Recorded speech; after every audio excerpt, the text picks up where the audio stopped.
Il est 7 h ici à Paris. 8 h à Kiev. Bonjour Sandrine. Bonjour Pauline, bonjour à tous. Et bienvenue à vous, vous êtes dans Paris Direct. Nous allons passer ensemble les 3 prochaines heures. Voici les titres de ce mardi.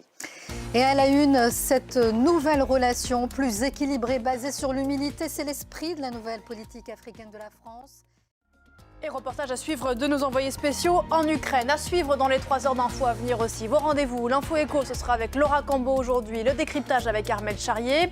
La revue de presse avec Hélène Frade, elle nous parlera de ce cataclysme dans le petit monde de la haute gastronomie française. Le guide Michelin retire leur 3e étoile au chef Guy Savoy et Christophe Coutenceau, le premier ayant toutefois été élu meilleur chef du monde au mois de novembre dernier pour la 6e fois de suite.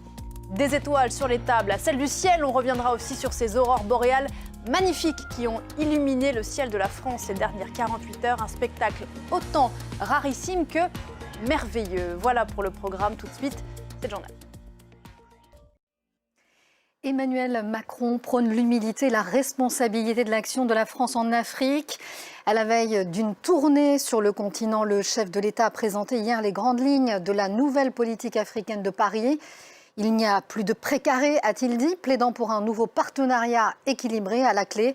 Moins de militaires français sur le terrain, plus de restitution d'œuvres d'art, moins d'aide et plus d'investissement. Le point avec Jade Lévin. Et la première étape de ce déplacement d'Emmanuel Macron ce mercredi, c'est le Gabon, avec au programme un sommet sur les forêts tropicales. Merci beaucoup Cyril. Vous allez nous faire vivre ce voyage du président Macron sur le continent. Première étape donc, ce sera là où vous vous trouvez au Gabon. Merci Cyril et à plus tard. 7 h 09 ici à Paris. On change de continent à direction le Royaume-Uni. Oui, avec ce compromis trouvé hier entre la présidente de la Commission et le Premier ministre britannique sur la révision du protocole nord-irlandais. Objectif, c'est bien de tourner la page des tensions post-Brexit. À la clé notamment ici, l'allègement des contrôles douaniers sur les biens destinés au seul marché nord-irlandais ou encore l'instauration d'un droit de veto du Parlement nord-irlandais. Mais cela sera-t-il suffisant pour faire revenir les unionistes du DUP dans un gouvernement local? Et puis l'autre question, Rishi Sunak saura-t-il convaincre les touristes de voter l'accord au Parlement? Le récit de Nicolas Chamontin. Et on en vient à la guerre en Ukraine avec cette question. La ville de Bakhmout tiendra-t-elle jusqu'à la fin de l'hiver? Une guerre en Ukraine qui a forcé plus de 8 millions d'Ukrainiens à l'exil en Europe, selon l'ONU. Ce sont des derniers chiffres. C'est 20% de la population. Direction l'Espagne, qui en a accueilli près de 160 000.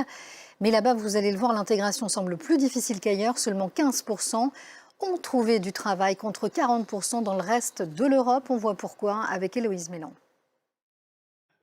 7 h 14, les opérations de recherche se poursuivent en mer, au large de la Calabre, en Italie. Oui, le bilan du naufrage d'une embarcation de migrants ce dimanche en Méditerranée s'est encore alourdi à 62 morts. Les ONG ont pris en charge les rescapés, et notamment les orphelins. Le récit de ces dernières heures avec David Gilberg.